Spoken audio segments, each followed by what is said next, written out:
सलाम, नमस्ते, सत श्री अकाल। मैं हूं रजा और आप देख रहे हैं रजाग्राफी अनस्क्रिप्टेड पर। रजाग्राफी की सबसे अहम national prime time report. Justify करूंगा शुरू के ही 40 सेकंड के अंदर अपने इस नेशनल प्राइम टाइम के टाइटल को, झूठा राजा और फर्जी भौकाल। सबसे पहली बात, भारत की मिनिस्ट्री ने ही जो एक्सेप्ट किया है गलती से ही कि भाई चाइना लद्दाख के हमारे 2 इलाकों पर अपना दावा ठोक रहा है और गांव बसा रहा है। हम इसको एक्सेप्ट नहीं करते और चाइना को अपनी जमीन देना कबूल नहीं करते। हालांकि इस पर मैं वीडियो कर चुका हूं, कल भी की है, आज भी मेन चैनल रजाग्राफी पर स्पेशल रिपोर्ट मौजूद है, देखिए जरूर जाकर। अब सुनिए मेरी बात। झूठा राजा कैसे भाई? किसी ने हमसे कहा था खूब चीख चीख के, ना कोई गुस्सा था, ना कोई गुस्सा है, ना हमारी पहुंच किसी के कब्जे में है। फिर अब क्या हुआ? अब भौकाल पर आते हैं। इनकी झूठी सेना वानर सेना ने, आईटी सेल ने फर्जी फैलाया हुआ। अरे भौकाल है भाई साहब, भौकाल चल रहा था। अभी 5 दिन से ट्विटर पे जबरदस्त तरीके से सवाल उठ रहे थे कि भाई साहब डोनाल्ड ट्रंप, नमस्ता ट्रंप करके व्यक्ति ने ट्रंप को अपना यार बताया। ट्रंप के लिए यहाँ पूजा वूजा हुई, खूब दबा गया, पापा जीत जाए, पापा जीत जाए, ना ना ना, खूब बहुत कुछ हुआ। उसके बाद क्या हुआ? ट्रंप के शपथ ग्रहण में मोदी को तो स्पेशल गेस्ट बुलाना चाहिए था, एकदम चीफ गेस्ट के तौर पर। भाई साहब बुलाया ही नहीं। तो कहा यह जा रहा है कि भारत के विदेश मंत्री जयशंकर वहीं जाके बैठ गए अमेरिका 5 दिन कि भाई दे दो यार इनविटेशन यार प्लीज, नौकरी का सवाल है यार, नौकरी चली जाएगी यार प्लीज। यार इतना हमारे आण भक्तों ने इतना भौकाल फर्जी बनाया है, हवा बनाई है यार, ऐसे में तो बुला लो प्लीज, चाहे होटल में छोड़ देना, होटल में सोएंगे हम, फोटो के लिए तो बुलवा लो। ये सब सोशल मीडिया पर सवाल उठे। जब तुम भौकाल दिखाओगे तो फिर इस तरह के सवाल उठेंगे भैया। लेकिन मेरे दोस्तों, भौकाल कितना है, ये जितना भी है सब फर्जी है। आपने देखा फा ने जंग रुकवा दी, मणिपुर, पापा तुम्हारे मणिपुर में क्यों नहीं जा पा रहे भाई? पापा तुम्हारे मणिपुर में 2 साल से ये दंगे फसाद क्यों नहीं बंद करवा पा रहे? रिपोर्ट लाइव क्या है पता है? मणिपुर के कोंगपोपी के इलाके में जबरदस्त लेवल पर हिंसा भड़क गई है। इतना ही नहीं, भीड़ ने पुलिस चौकी पर हमला कर दिया, एसपी साहब का सर फोड़ दिया, थाने में पत्थरबाजी की और फिर पूरा मणिपुर फायरिंग से गूंज उठा। एनडीटीवी की रिपोर्ट मौजूद है। गोदी मीडिया का एक चैनल इसको दिखा रहा है जैसे तैसे, लेकिन दिखाया है। लेकिन इस पर फा कुछ नहीं कर पाए। फा 2 साल से कुछ नहीं उखाड़ पाए मणिपुर का। और जो मणिपुर पर बोल दे कि पापा बोल क्यों नहीं रहे, तो उस पर FIR। क्या कह रहा है? थाने से फोन आ रहा है। फर्जी भौकाल में एक बात और ऐड कर दूं। विदेश में जहां कहते हैं कि यह भारत का नाम है और भारतीयों का नाम है, अजी कद्दू नाम है। मोदी सरकार ने इतना बुरा हाल कर दिया है कि पूरी दुनिया में भारत की इमेज खराब हो गई है। अच्छा, एक कहावत है जैसे को तैसा, और एक और कहावत है, बल्कि मैं यूं कहूं कि लगेगी आग तो आएंगे घर का इज्जत में। तो कागज ये हमसे मांग रहे थे भारत में, अब इनको कागज दिखाओ योजना जो बड़ी पसंद आ रही थी वो इंटरनेशनल लेवल पर चली गई है। अब अंग्रेज विदेशों में भारतीयों से कागज मांग रहे हैं। दे कागज दे, Where is your visa? Where is your visa? Australia में मैच के दौरान भारतीयों को अपने तिरंगे झंडे के साथ जलील होना पड़ा। हुआ ये कि मैच के दौरान ऑस्ट्रेलिया की भीड़ ने भारतीय सपोर्टर्स को भारतीयों से नारेबाजी करके पूछ लिया कि वीजा तुम्हारा कहां है। उसमें हो सकता है उन भारतीयों के साथ जाहिर सी बात है मुसलमान भी होंगे, लेकिन बात देश की हो रही है तो सोचिए यह हाल हो गया। कागज तो मुसलमान दिखाएगा, लेकिन मुन्ना तुमको भी दिखाना पड़ेगा। देखिए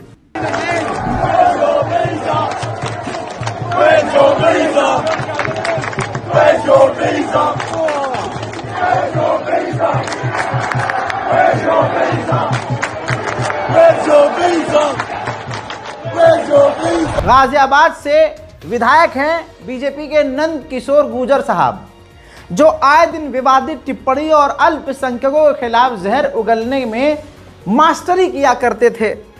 और बीजेपी के हैं तो मोदी मोदी तो करते ही थे।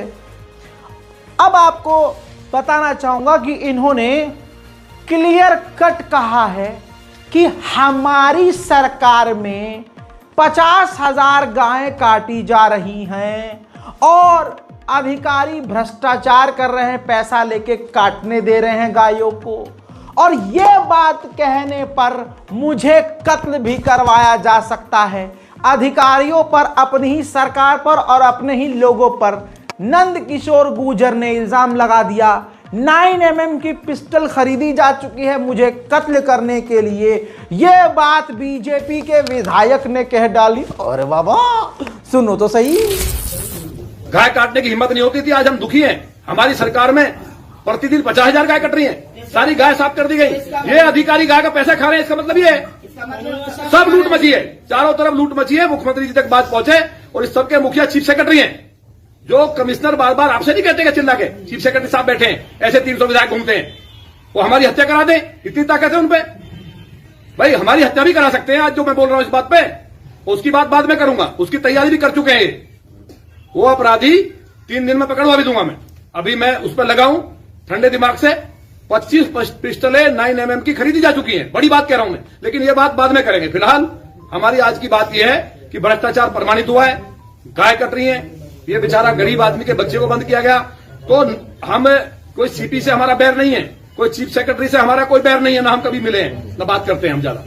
हम जनता की लड़ाई लड़ रहे हैं। तो जिम्मेवारी, जैसे शास्त्री जी ने एक कर्मचारी के 25 पैसे की गड़बड़ हुई तो खुद रेल मंत्री रहते हुए रिजाइन। अब मुझे याद आ रहा है आम आदमी पार्टी का वो नेता जिसे जेल में ठुसवाया गया, जिसे थप्पड़ पड़वाने के लिए कोशिशें की गई, बदनाम करने की कोशिश की गई। आम आदमी पार्टी के नेता संजय सिंह ने यह बात कही थी जब काफी वक्त पहले तो इन सब भाजपा वालों को मिर्चा लगा था। वो बयान सुनाना जरूरी है। गाय काटने वाली कंपनी से चंदा लेने वाले लोग मेरे ऊपर सवाल उठा रहे हैं। आपस में बात नहीं, गाय काटने वाली कंपनी से चंदा लेने वाले लोग, प्लीज ये मंत्री कहाँ छोड़ रहे हैं? आप विषय पर बोले संजय सर। आज देखा दोस्तों, नंद किशोर गुर्जर भाजपा के खुद के नेता ने यह बात कही है। तो राजा कितना फर्जी है और भौकाल कितना फर्जी है, राजा कितना झूठा है, ये सब अब क्लियर है। वहीं आप देख रहे हैं कि देश में बेरोजगारी और जो बेचारे पढ़ लिख कर के बेरोजगार हैं, जो नौकरी मांग रहे हैं, सरकार क्या दे रही है? जूता लट बजा रही है, ठंडा पानी फेंक रही है। ऐसे में छात्र भीख मांगकर प्रदर्शन कर रहे हैं। यह हमारे देश का हाल है, रोना आता है दोस्तों। देखिए दोस्तों, रायपुर में जो पढ़े लिखे बच्चे हैं, एसआई परीक्षा में चयनित छात्र रायपुर में भीख मांग रहे हैं और भीख मांगकर ये प्रदर्शन कर रहे हैं कि देखो हम पढ़ लिख कर भी, चयनित होकर भी बेरोजगार हैं। यह दिया है मोदी सरकार ने कमल का बटन दबाने पर। लेकिन दबाओ दबाओ मोदी का बटन दबाओ। मिले सुर मेरा तुम्हारा, तुम भी बेरोजगार हम भी बेरोजगार, तुम अपना झोला भरो हम अपना दिल भरेंगे नफरत से। खूब बढ़ाओ भाईचारा, मोदी सरकार का बटन दबाओ, बेरोजगार होते जाओ, इनकी ही भीड़ का हिस्सा बनो, इनके लिए दंगे फसाद करो, अपना ईमान भी खराब करो। क्या प्रभु श्री राम चाहेंगे कि आप अल्पसंख्यकों पर किसी निहत्थे पर हमला करो? जिस दिल में प्रभु श्री राम है उस दिल में क्या किसी के लिए नफरत हो सकती है? लेकिन एक पार्टी सिर्फ धर्म की राजनीति करके अपने ही लोगों को सड़ा चुकी है। सड़कों पर पढ़े लिखे बच्चे, ये मुसलमान है क्या सारे हैं? बिहार में छात्रों के ऊपर पानी फेंका गया, लठ बजाया गया। लखनऊ और कई जगह पर छात्रों पर जुल्म हो रहे हैं। मुसलमान है क्या सारे हैं? लेकिन नहीं, उन छात्रों को और उन छात्रों के रिश्तेदारों को खुद अभी भी समझ में नहीं आ रहा है कि बटन बीजेपी का दबाना है या किसी और का। अभी भी एक बार प्यार से मोदी जी कह देंगे दबाइए, हम आपका ये काम कर देंगे, देखो फिर दबेगा बटन बीजेपी का ही। ये बात मैं इसलिए बोल रहा हूं क्योंकि इनका कोई इलाज नहीं है। ये सड़कों पर लाठी खा रहे हैं आज भाजपा के द्वारा, प्रशासन के द्वारा।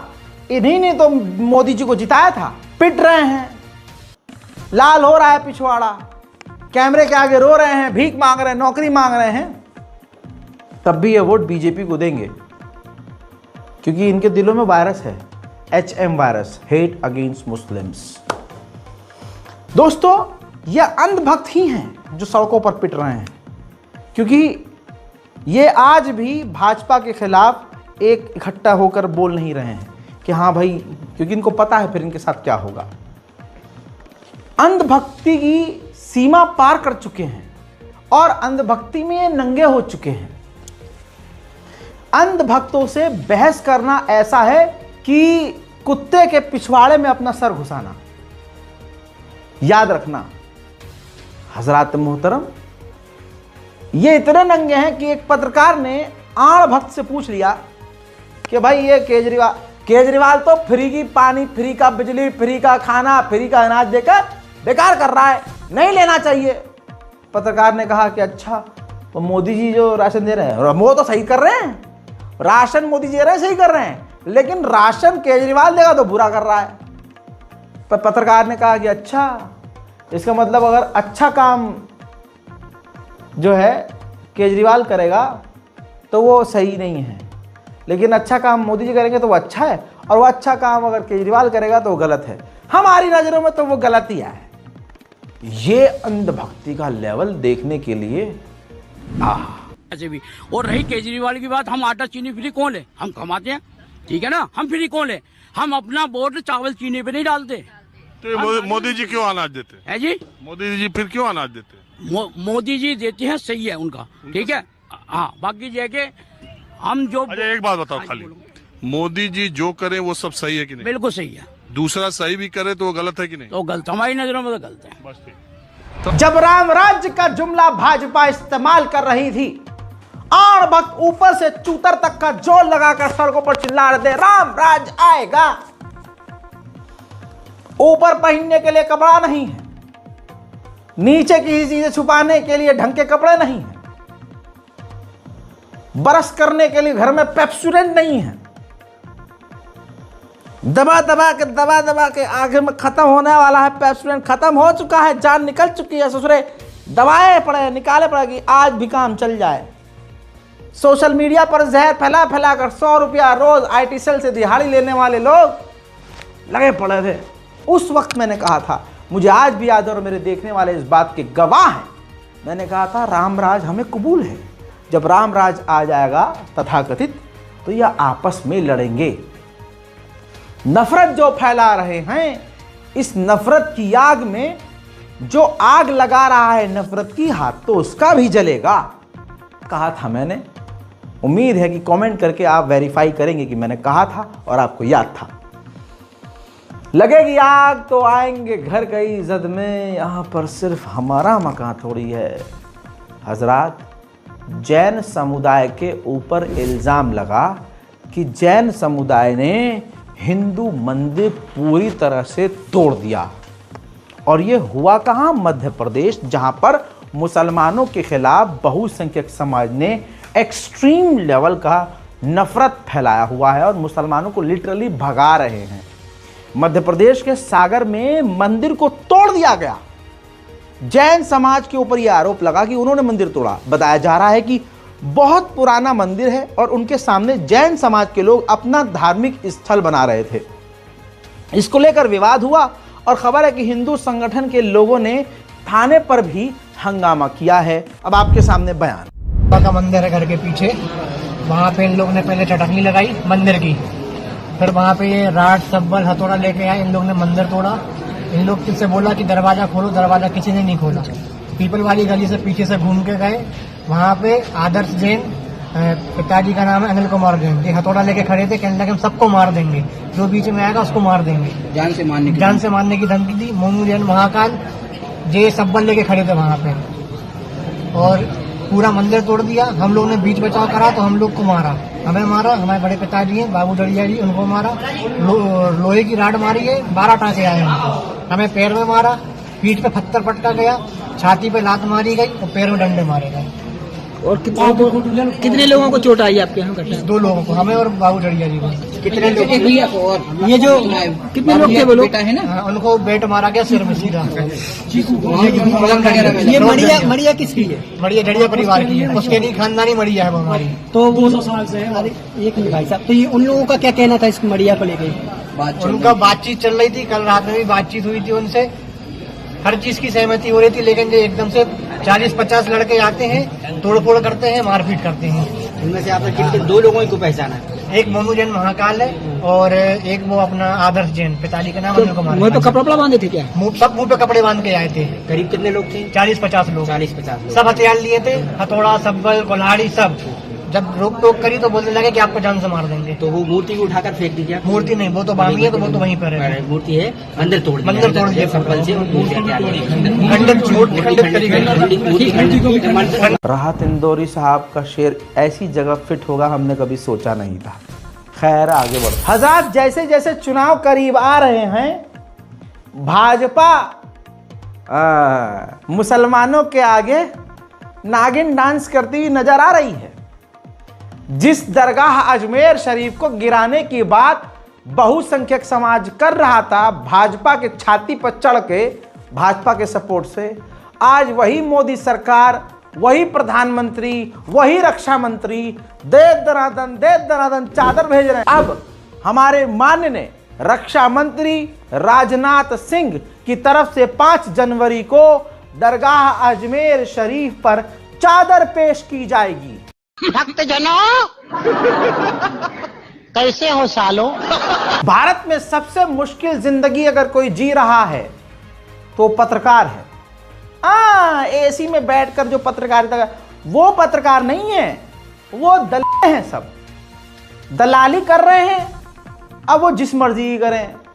मोटा पैसा एक बंदे के पास है, एक पार्टी के पास है, उसके पास दुनिया का अमीर तरीन बंदा है भाई, उसके झोले में ऐसा ऐसा बंदा है कि क्या ही कहें। तो उसने सबको खरीदकर गोदी मीडिया बना दिया है। अब मेरे जैसे और मैं तो उसकी पैरों की धूल भी नहीं हूं भाई, पैरों की धूल नहीं मानता मैं अपने आप को उसकी। क्या कहूं, यही कहना चाहिए कि अल्लाह उसकी रूह को बेहतरीन जगह दे, और उसने जो मुल्क के लिए किया और जो कर रहा था वो एक मिसाल है। आपको पता है पत्रकार की जिंदगी भारत में अब क्या है? और पत्रकार हिंदू हो मुसलमान हो फर्क नहीं पड़ता, सच बोलेगा मारा जाएगा। तस्वीर मुकेश भाई की है। एक और पत्रकार मुकेश चंद्राकर शहीद हो गए हैं। मैं इस पत्रकार को शहीद मानूंगा क्योंकि इसको इस तरह से मारा गया कि रूह कांप जाएगी। मुकेश उन पत्रकारों में से एक थे। 2 सालों पहले बस्तर की जंगलों में गए, फिर नक्सलियों के चंगुल से सीआरपीएफ के जवान कर छुड़ा कर लाए। कुछ दिनों पहले एक सड़क की क्वालिटी पर स्टोरी इन्होंने करी और सड़क का दाम 120 करोड़ रुपए बनवाने वाले ठेकेदार सुरेश चंद्राकर पर जांच बैठ गई। फिर 2 दिन पहले ठेकेदार के भाई नरेश ने पत्रकार मुकेश को मिलने के लिए बुलाया और शाम को अभी कुछ दिन पहले ठेकेदार के घर में बने सेप्टिक टैंक, जो टैंक वाटर टैंक होता है, उसके अंदर से लाश बरामद हुई। मुकेश की पीठ पर और माथे पर कुल्हाड़ी का हमले का निशान था और लाश सेप्टिक टैंक के अंदर डालकर ऊपर कंक्रीट से एक लेयर बिछा दी गई ताकि लाश सड़ जाए, गल जाए, मिट जाए। खबर यह है कि पत्रकार के करीबी भी उस बड़े घोटाले में शामिल थे, लेकिन पत्रकार एक अलग ही जात है, अलग ही धर्म है। सच बोलने का नशा जिसे हो वो है असली पत्रकार। मुकेश चंद्रकर ने यही गलती कर डाली, सच बोल दिया, सब जांच खुल गई, जांच बैठ गई और उनको मार दिया गया। क्या न्याय उनको मिलेगा? हमें पता है नहीं मिलेगा, लेकिन उम्मीद पर दुनिया कायम है। लिखते रहिए। आप खामोश हो जाएंगे तो ऐसे पत्रकार पैदा होने बंद हो जाएंगे। कम से कम साथ दीजिए हम जैसे और इन जैसे लोगों का। मांग करता हूं मैं सरकार से, कहीं तो कभी तो ईमानदारी दिखाओ। एक बंदे ने बड़ा घोटाला एक्सपोज किया और उसको दिन दहाड़े मार दिया गया और आपके कान पर जू तक नहीं रेंगी। अगर आप फर्जी नहीं हो, आपके अंदर और आपकी सरकार में यह भ्रष्टाचार नहीं है, तो मुकेश चंद्राकर को न्याय मिलना चाहिए। मैं मांग करता हूं कि मुकेश चंद्राकर के परिवार वाले को, किसी एक शख्स को सरकारी नौकरी दी जाए। मैं मांग करता हूं कि मुकेश चंद्राकर के घर पर उनके माँ बाप को, परिवार को मुआवजा कम से कम 50 लाख दिया जाए। हजरात, ऐसी मांग कोई हिंदू संगठन क्यों नहीं करता? मुकेश से मेरा क्या रिश्ता है? हमें तो जिहादी बोलकर विदेशी बता दिया जाता है, पाकिस्तानी बता दिया जाता है। लेकिन देखने वाली बात यह है कि एक मुसलमान एक हिंदू भाई के लिए बोल रहा है और हिंदू संगठन कभी भी माइक में आकर मुकेश जैसे सच बोलने वाले पत्रकार के लिए न चंदा इकट्ठा करेंगे, न मांग करेंगे, न सरकार की आलोचना करेंगे, न न्याय मांगेंगे। ये माइक में पता है क्या बोलेंगे? ये हिंदू संगठन माइक में सिर्फ मुसलमानों को गरियाएंगे, हिंदुओं को भड़काएंगे। रुको जरा, ठहरो, सबूत दूंगा भाई बहुत अच्छे से। ये देखिए, ये वीडियो बरेली का है। बरेली के अंदर उत्तर प्रदेश में 30 दिसंबर को हिंदूवादी दल के द्वारा आयोजित त्रिशूल दीक्षा, त्रिशूल बांटने का प्रोग्राम किया गया। उसमें एक वक्ता ने मुस्लिम विरोधी भड़काऊ भाषण देते हुए कविता सुनाई, जिसमें बोला कि भारत सिर्फ हिंदुओं का है, मुसलमान भारत में किराएदार है, वह गिरवी का सामान है, हिंदू उन्हें खिला रहा है। सुनिए, और मुसलमानों से कहूंगा और मुस्लिम नेताओं और वकीलों से कहूंगा कि डूब मरो अगर तुमने इसके खिलाफ आवाज न उठाई। जिन्ना भी गद्दार रहा था, नेहरू भी पेशे में रहा था, भारत माँ के बंटवारे का कारण केवल धर्म रहा था। मांस नोचते गिद्धों को, अभी भाई साहब ने कहा ना, तो मांस नोचते गिद्धों को भी फिर हमने सम्मान दिया। 20% आबादी थी, 1.5 हिस्सा बनता था, लेकिन तुम फिर भी हम लोग बने रहे, लेकर पूरा पाकिस्तान तुम हम पे फिर भी बने रहे। अपनी लाशों को ढोकर, अपनी लाशों को अपने हाथों से ढोकर हम तब भी धर्मनिरपेक्ष बने रहे। और 2 लाइन में ध्यान से समझिएगा कि किसके बाप का हिंदुस्तान है। अपनी लाशों को ढोकर हम धर्मनिरपेक्ष बने रहे। अब किराएदार हो गया यहाँ और गिरवी का सामान है। मुझे गर्व है मेरे बाप का पूरा हिंदुस्तान है, मेरे बाप का पूरा हिंदुस्तान है।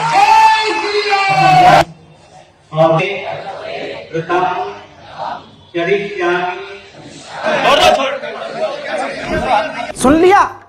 हिंदू संगठन, ये तमाम जो ये बड़े बड़े नेता बनते हैं और हिंदू जगाओ योजना चलाते हैं, ये कभी सच बोलने वाले हिंदू पत्रकार के साथ भी नहीं खड़े होते। उधर मेरे दोस्तों, देश के हालात ऐसे हैं कि शर्म आती है। पुलिस प्रशासन ऐसे ही नहीं बदनाम है। माफ़ कीजिएगा, वीडियो को थोड़ा सा ब्लर कर रहा हूं, लेकिन कहानी समझ लीजिए।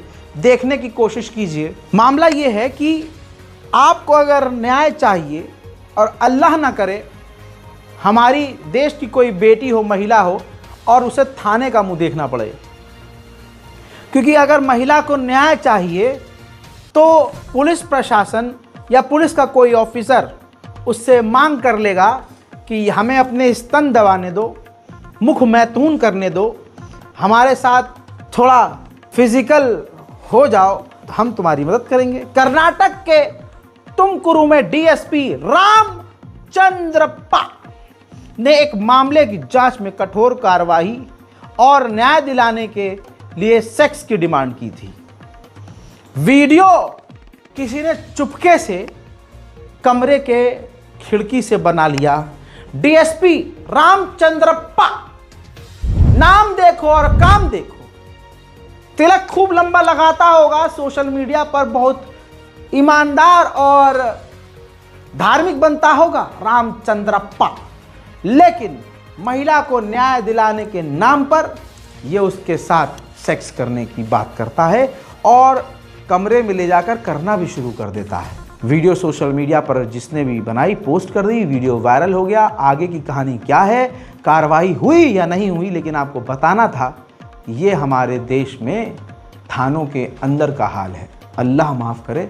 दुआ है चाहे हिंदू बेटी हो, चाहे कोई भी धर्म की बेटी हो, हिंदू मुस्लिम कोई भी, हमारे देश की बेटियों को थाना ना देखना पड़े। मोदी और मोदी सरकार को लगता है कि वो सबसे ऊपर है, लेकिन उनको मैं उनके मुंह पर कहना चाहता हूँ, तुम कानून से ऊपर नहीं हो, तुम संविधान से ऊपर नहीं हो। हमें अपने संविधान पर भरोसा है।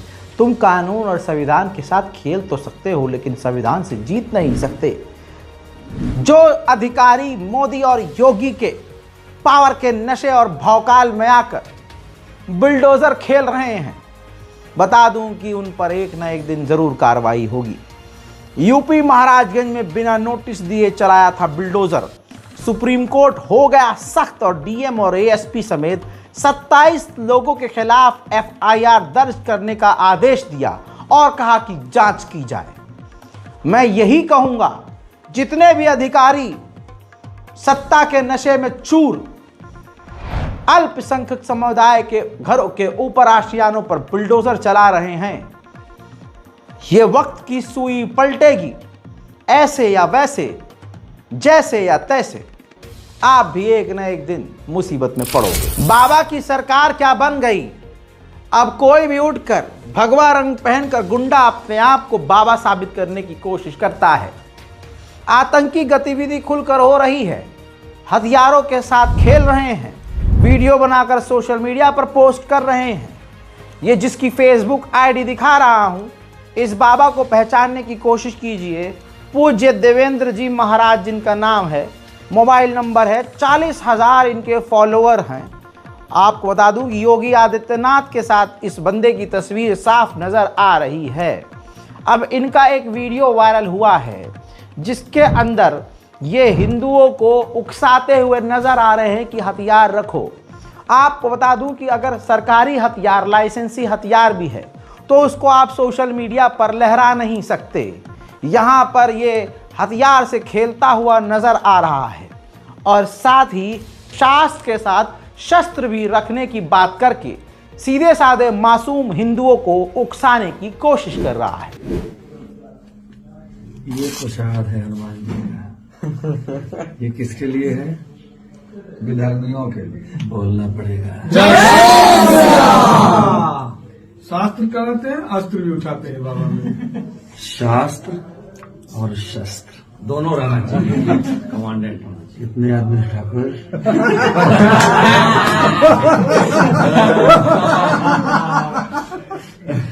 ये हमारे मुल्क का हाल है। ऐसे लोगों पर क्या कार्रवाई होगी, कब कार्रवाई होगी, कुछ नहीं पता। खैर, मैं हिंदू मुस्लिम तमाम भाइयों से कहूंगा, नफरत की रेस में मत दौड़ना। इस दौड़ में तुम्हारी ही टांगे टूटेंगी। सीटी बजाने वाला सीटी बजाएगा, ताली बजाने वाला ताली बजाएगा, ऊपर बैठने वाला तुम पर, हिंदू मुस्लिम दोनों पर सट्टा लगाएगा। नुकसान में हम और आप रहेंगे। वो ऊंची कुर्सी पर बैठने वाले नहीं, वो सत्ता में घूमने वाले नहीं, क्योंकि उनकी खुद की औलादें विदेश में पढ़ाई कर रहे हैं।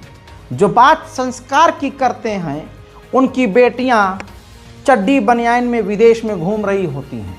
यही इस माहौल का काला सच है, चाहे हिंदू हो चाहे मुसलमान। याद रखिएगा। रिपोर्ट शेयर कीजिए, दुआओं में याद रखिए। हमारे चैनल रज़ाग्राफी अनस्क्रिप्टेड को सब्सक्राइब कीजिए। मैं हूं रज़ा और आप देख रहे थे रज़ाग्राफी अनस्क्रिप्टेड। जय हिंद।